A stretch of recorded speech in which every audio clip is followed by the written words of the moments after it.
right, I'm up here with cameraman, producer, TV show tech guy extraordinaire, Mr. Martin Proctor, and also fellow Carroll alum. And we're at a specific location, something that is significant to both of our careers. Tell them about that, Marty. We shot here over 20 years ago. I was doing one of my short films back in college, and you graced me with your presence, and you were the protagonist in the film. That you were trying to get into art school. It was very synonymous to my life at the time. That's crazy. And had to go through issues with my older brother, and you in the part of the film was you trying to, get through issues with your older brother. Yeah, in the movie. Yeah, I don't even know if a lot of people realize that film was probably like, it was a mirror of my life at the time, but you ended up getting in. Right. And he ended up, I don't know what happened. Did you go to art school, or what was your actual path, from that time to now? I ended up getting into GW and then majored in art, art and television and film production. Nice. But it all started at Archbishop Carroll. That's what's up, man. I was there for 2 years, my junior and senior year, and then we had jointly the opportunity to become under the influence of a great motivator, a mentor, Mr. Robert Holderney. And people who know that name really know that name because he's an influential dude in your life if you spent time being under his tutelage.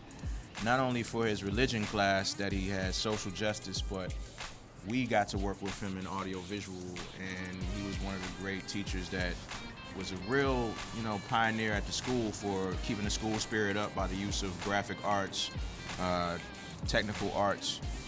He had us doing all kinds of stuff behind the scenes shooting. Tell me some of your favorite Holderney stories, maybe some memories you have of working with him. Oh man, I mean, you had the Holderney stories that were applicable to just Carroll, just being part of Carroll and learning about homelessness and how to really respect humankind, just period, how you should treat people.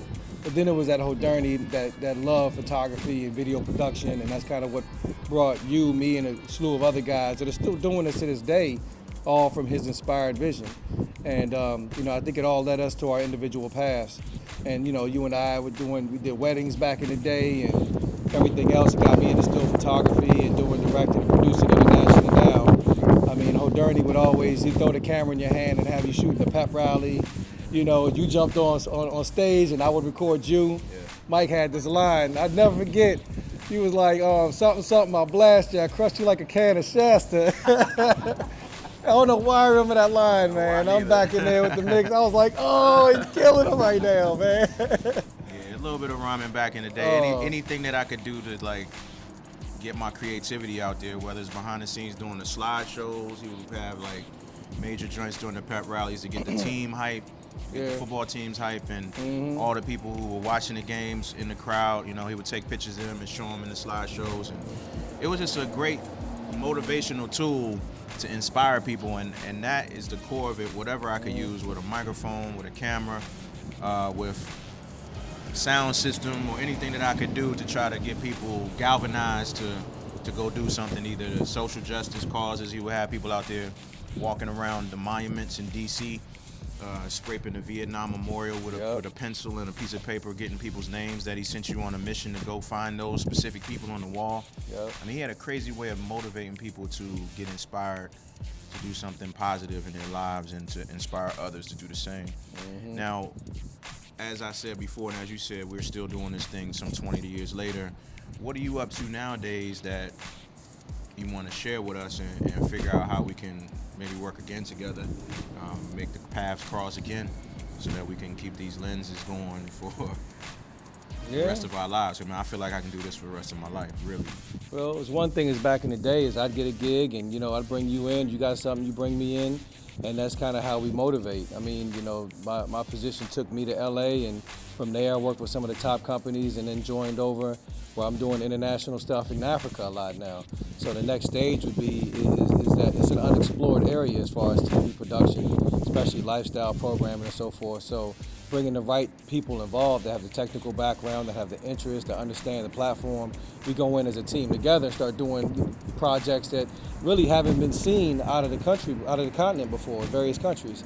So that's, I think that's the next stage, is to really put that team together that can come in and do some first time work, whether it's philanthropic or whether it's, reality-based, or just redefining what Africa is as far as through programming, and moving people away from the old school images of Tarzan and the people holding hands out for money, hands out for favors, and redefine it as what it's becoming and is today is a more progressive society and more modern and very businesslike. There's more millionaires in Africa than there are in the United States, than there are African American millionaires in the United States. Right. And so you start looking at it, man, there's a lot of money out there, a lot of potential, and they're up on game, and in some ways we're behind.